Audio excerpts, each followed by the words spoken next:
Good morning, economics class. I'm going to go through a little lecture to discuss this section of the book. Uh, you may already have read it and you're probably ignoring this video, but I'm going to make this video anyway for those few people who want to get a good handle on what this section of the book talks about. The title is Social Goals and Market Efficiency, and usually we try to make sure that they go hand in hand with one another, but they don't usually work that way. When you try and set a social goal, you're trying to create some equity between what people make and how much prices are, and it doesn't always work out that way. So what happens is if you try and create equity between everyone, everybody makes the same amount of money or makes a reasonable wage.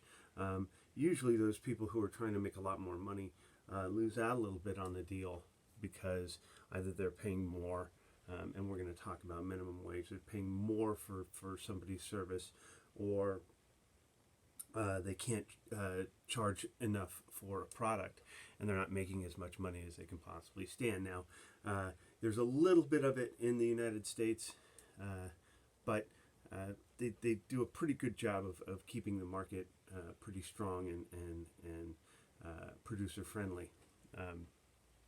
Here we go. Equity and security, I just talked about it. And so there are a few things in place to create that security and or equity between people. There's something called a price ceiling, and what it says is that's the max you can charge for a certain service or a product. And the greatest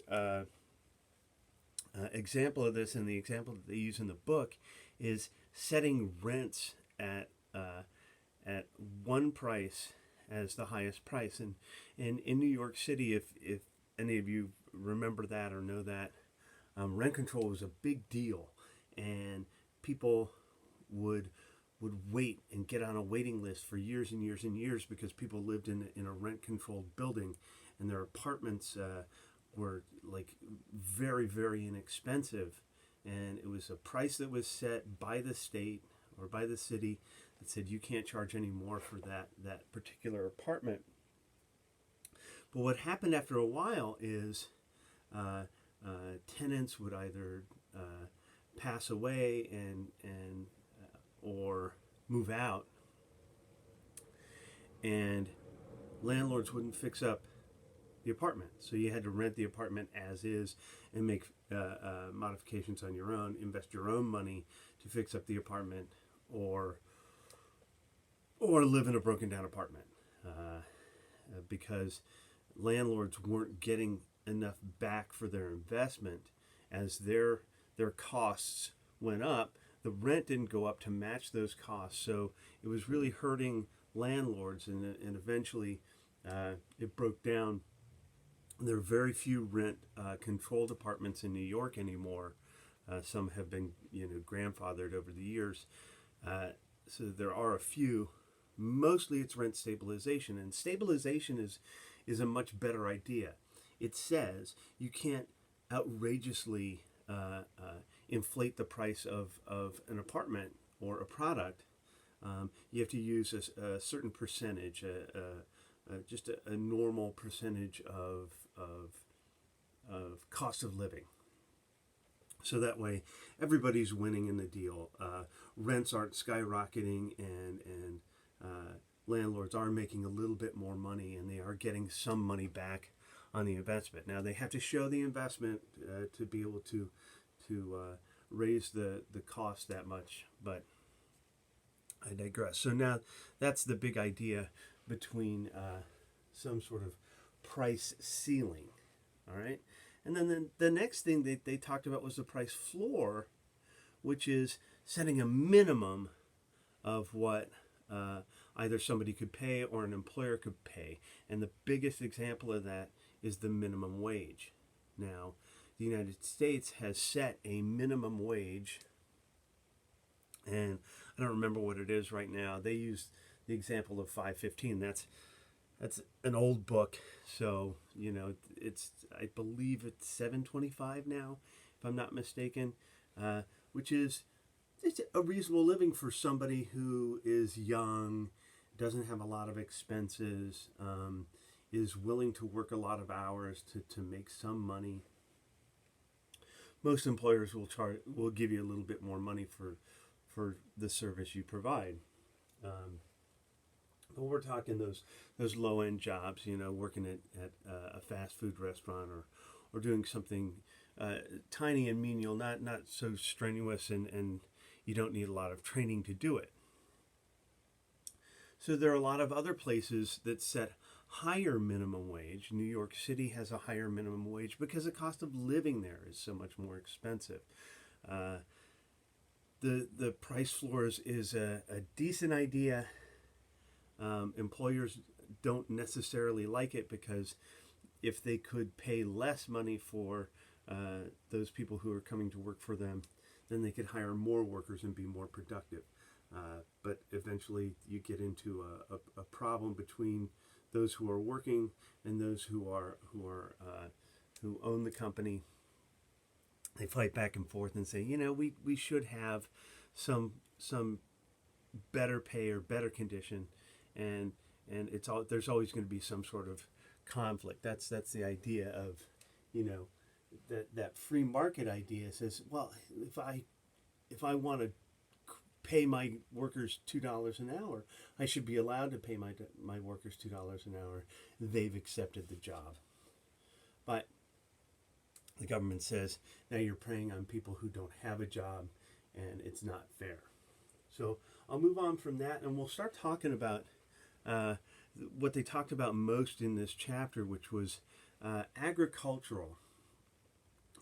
Farmers have been trying for years and years and years to really make it work. They're called the backbone of America because they produce all the food that goes to feed those animals that we end up eating, and they produce all the other food that we ingest. So there have been a lot of times when times were bad, prices came down quite a bit, and all of a sudden farmers couldn't survive. They weren't getting enough money back on the amount of time and effort and the cost of getting out there and working and producing all this food. It wasn't cost effective, and so measures came into place. I remember Ronald Reagan helping out the farmers. I remember Bill Clinton helping out the farmers. I remember many presidents trying over and over and over again to make sure that farmers got what they needed. And so they used a couple of different ideas. They used these non-recourse payments or non-recourse loans, which means that the farmer doesn't have to pay it back.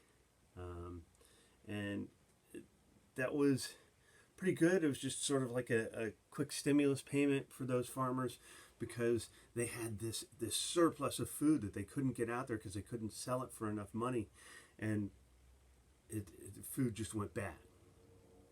And so the government bought the food and they gave them a loan, and they say, okay, well, we're going to pay this money, we're going to buy this food, and then the government had a bunch of food left over and couldn't do anything with it, and so it all went bad. They moved to another idea, which is a deficiency payment, and this was a better idea because then the farmers would sell all that food, and those people buying the food didn't pay a huge price for it, so it was okay. The farmers got the fair price for their product. But the problem was the government was footing the bill for what was left over. Say, it gives an example of somebody selling, I believe, 10,000 bushels of some grain or something, and they only receive $1.50 per bushel when the price floor was set at $2.50. So now the government's making up the extra dollars. So that's $10,000 that the government would be shelling out to that one farmer, you know. And you got to think about all the farmers across this great nation. That's a lot of money that they're shelling out. So it's good because it keeps production going.